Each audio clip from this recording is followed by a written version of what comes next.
teaser over on Twitter. This is our bigger interview, yes. So we're going to ask a few more questions. And I'll see if I can answer them or not. Fair enough. What was the hardest part about having to, like, do magic? The confidence. The confidence of, like, that it's working, because you don't know whether or not a magic trick has worked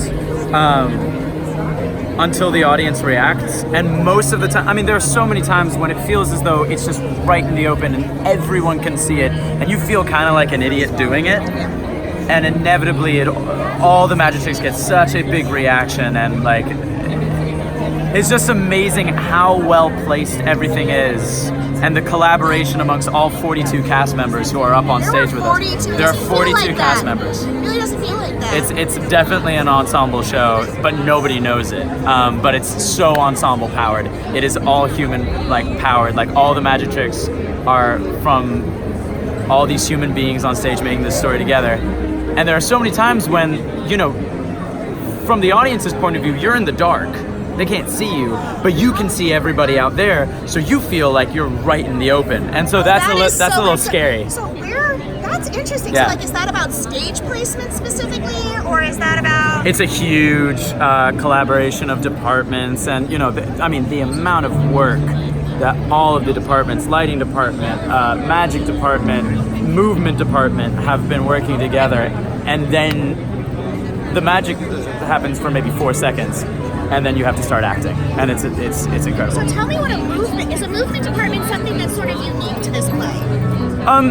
Well, it's very unique how it's used in this show. Most plays maybe have like a one sort of choreographed moment. We have dances. We have this entire wand dance that we do. We have a Ministry of Magic dance. Like, all these dances that are elaborate and huge and setting up for something big. And, like, so the movement director, Stephen Hoggett, is one of the biggest geniuses behind this whole project. I mean, he came up with such clever ideas to not make you believe.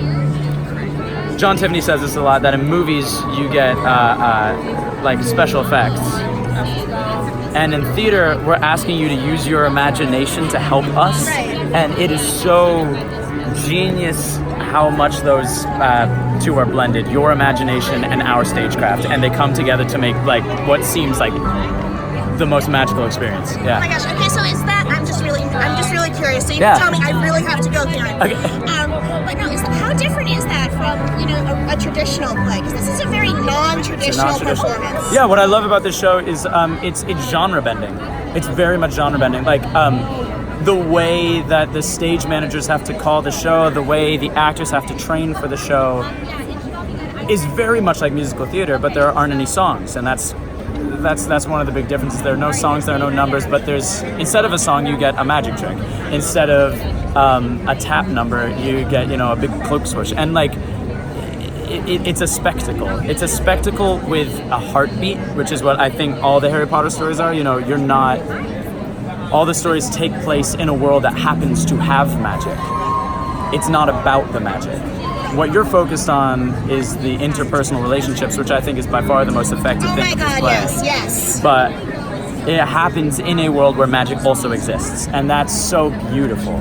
It's how the magic tricks happen, and you're surprised by them, and they're amazing, but you're focused on who's performing the magic trick, why they're doing it. That's really exciting. So it's kind of, to you don't feel that the magic tricks and everything took away from the story in the I don't way think that so, no. sometimes a large scale, you know, CGI would take away from a story in a movie. Well, I mean, yeah, spectacle shows, you know, like Cirque du Soleil and, like, all these things where, like, the spectacle comes first. Right. And what I love about this show is really the story comes first. You have, like, these huge movement sequences that are immediately followed by a 10-minute 2-person scene, and that's, like, unheard of, and you keep the audience with it. It's a 10-minute 2-person scene, and the audience is still hooked because they love these characters so much. I mean, that's the other advantage, is you're coming into a story where, you know, people love these things.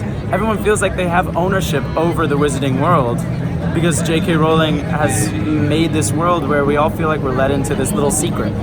that like we're all wizards and everyone else is muggles, but we're the wizards. And so it's so lovely to, you know, be in a house full of 1,600 wizards every night, and everybody goes in and is just a wizard for a second. So you said before that for you a lot of this was the audience stage interaction. Like the audience actor interaction. Like you have to both be there. Yeah. Is there a difference in this play, in that dynamic, compared to other plays where people are coming in, you kind of said that everybody's sort of into it, there's a whole world, it's a shared world. I mean, the first big magic trick happens within like the first 2 minutes of the show, and as soon as that happens, it's like this rock concert energy from the audience. Like, and also they, you know, you see Harry come out on stage and it's like everybody, every molecule in the theater just like becomes energized, and it's so exciting. And so I think it's much more palpable for us because we're entering a world that already has this 7-year fan base around it, and so it's much more palpable. But I do think all theater across the board always has an actor-audience relationship, and if it's a good show, you can always feel that, always. And so this just happens to be one where like it's a little more, there's more volume added to that, but I think across the board with theater, and the reason why theater is still so important and still so alive is because of that relationship. I'm going to ask a final question, because we are a family vlog, so we have a lot of geek moms and geek dads and geeky kids. So what would you say to those kids who are like, I'm really afraid of putting myself out there, I'm just me, I don't think I deserve to do this, I'm afraid to audition for something. What would you say to kids about getting involved in theater and getting over sort of those feelings of inadequacy? Oh boy, I would say that I've been there. Everyone has been there. That's part of being an artist. And if it's too much, no one's making you do anything. But if you still feel like you want to, if you still feel like you need to, then it's such a beautiful, beautiful, rewarding experience to just share your story. And it's so rare in our day-to-day lives that we get to share stories and do what we love. And if you get that chance, that's such a beautiful opportunity. And it doesn't matter if you do well or not. Like, that's not the point. I mean, I've gone out for countless auditions that I have never gotten in a million years, but just the opportunity to get to do what I love for maybe 3 minutes is so beautiful. Yeah. Oh my God, thank you. That was really inspiring, and I hope all of our kids at home get a chance to watch it.